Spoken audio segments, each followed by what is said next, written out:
say again, please. And after 5 minutes, fly heading the taxi Yes, Bravo India Tango.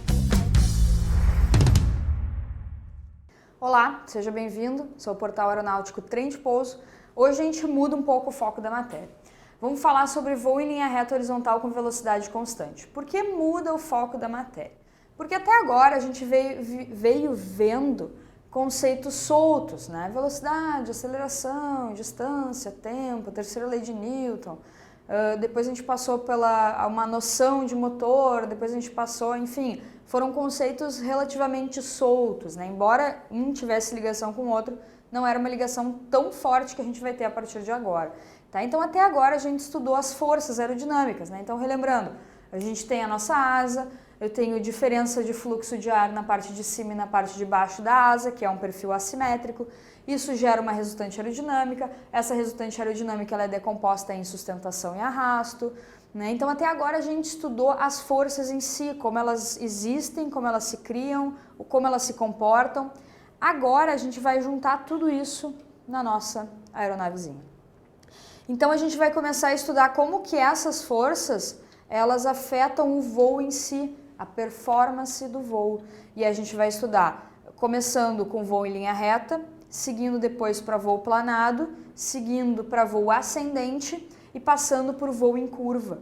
Tá? Eu diria que esses quatro itens, que a gente vai dividir em mais de 4 aulas, porque é um pouco mais extenso, né?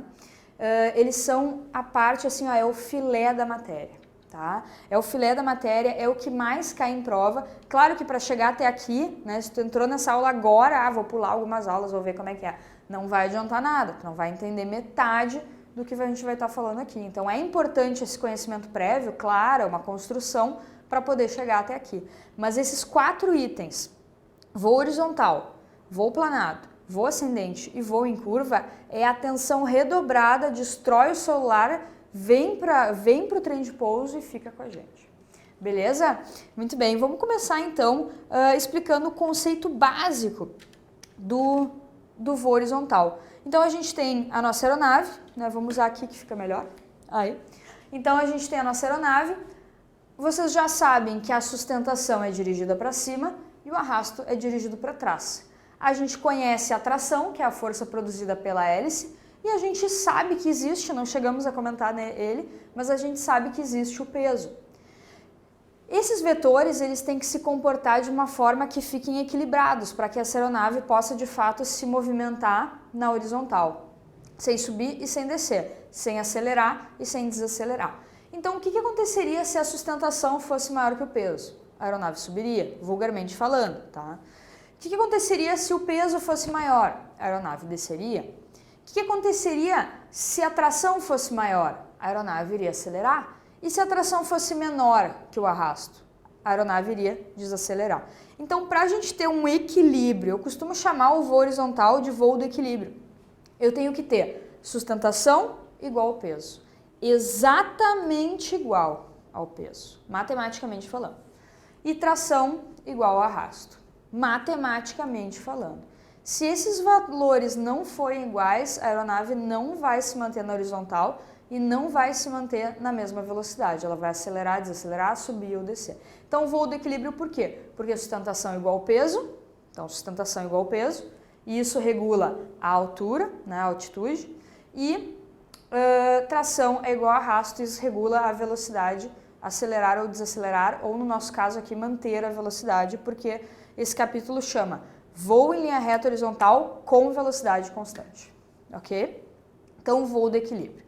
Relembrando ali, né, das nossas últimas aulas, já com a nossa maquete aqui, o que a gente conversou? Dependendo do ângulo de ataque da minha aeronave, eu ia ter uma geração de sustentação e uma geração de arrasto.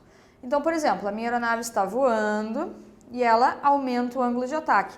Lembrando que quando ela aumenta o ângulo de ataque, ela não começa a subir. Ela aumenta o ângulo de ataque e permanece voando exatamente na mesma direção. O deslocamento da aeronave não muda, o sentido da aeronave não muda, a direção da aeronave não muda.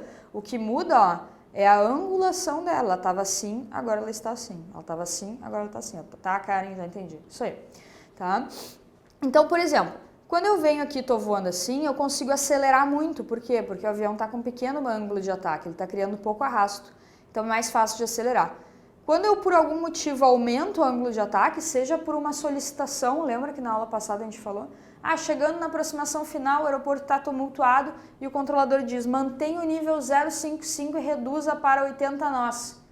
Ciente, mantém o 055, reduz para tantos nós. Aí o que tu vai fazer? Tu vai tirar um pouquinho de motor e vai aumentar o ângulo de ataque, ou seja, tu vai ficar voando assim, ó, vai ficar voando escorado, que a gente fala, tá? Não parece que tá escorado, o avião tá escorado, no nada, né, mas tá escorado, tá? Então vai ficar voando aqui assim, né? E vai reduzir a velocidade. Então o que eu quero dizer com isso? Pequenos ângulos de ataque fazem a aeronave acelerar e grandes ângulos de ataque fazem a aeronave reduzir a velocidade, ok? Só pra gente relembrar os conceitos que a gente tinha falado antes, que vai ficando cada vez mais consolidado. Ok? Temos também uma questão extremamente importante, além dessa questão de velocidade de ângulo de ataque, que é assim fundamental, tá? Nossa, muitas manobras do curso prático levam em consideração isso. Inclusive tem uma das manobras que é muito conhecida e muito praticada, que é chamada de CAP, tá? CAP é coordenação, altitude e potência. CAP, coordenação, altitude e potência. O que seria isso? É variar a velocidade variando o ângulo de ataque. É justamente isso, só que tu faz isso compulsivamente durante bastante tempo. O instrutor diz, acelera para 80, aí tu dá motor e baixa o nariz. Agora reduz para 60, daí tu tira o motor e ergue o nariz, sem subir e sem descer, mantendo a altitude. Tá? Então é para te compreender o quanto de comando tem que dar, tanto no manche quanto na manete de potência. E isso é legal também quando pega um avião novo, né? Não estou muito adaptado.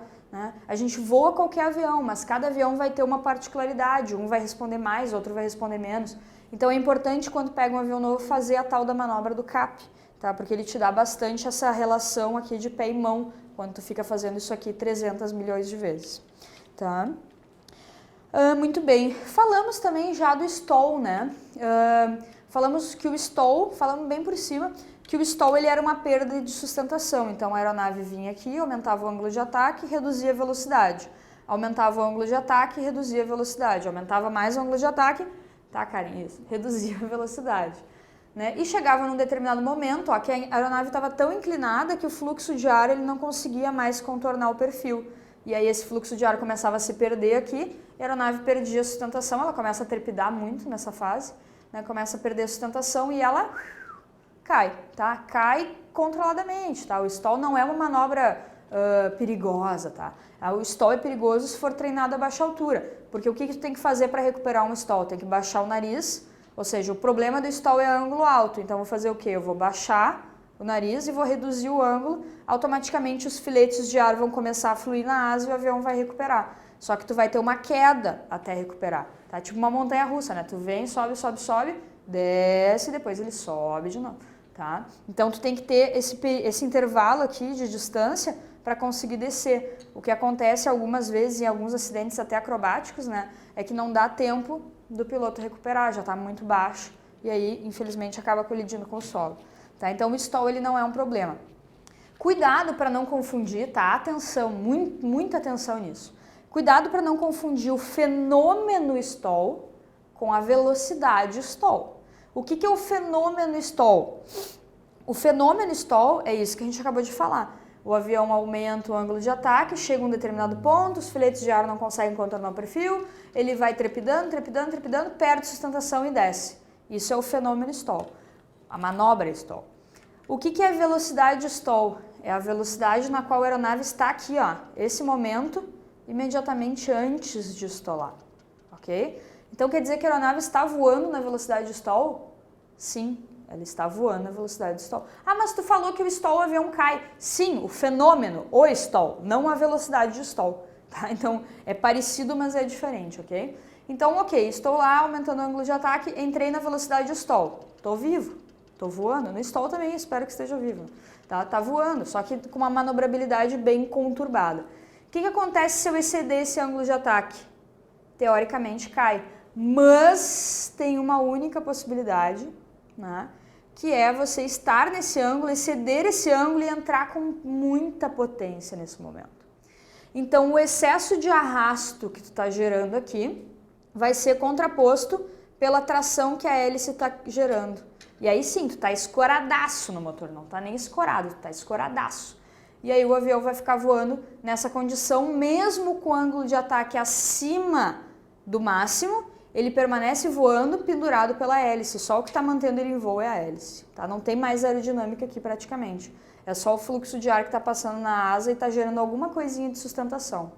E esse momento a gente chama, essa velocidade que o avião consegue fazer isso devido à aplicação do motor, a gente acaba chamando de velocidade mínima, ok? A gente vai ver essas duas, mas eu gostaria só de explicar que existe uma única situação que a aeronave consegue permanecer em voo mesmo excedendo o ângulo de ataque máximo, que é devido à aplicação de motor, na qual atinge então a velocidade mínima, ok? After 5 minutes, fly heading the attack position, Bravo.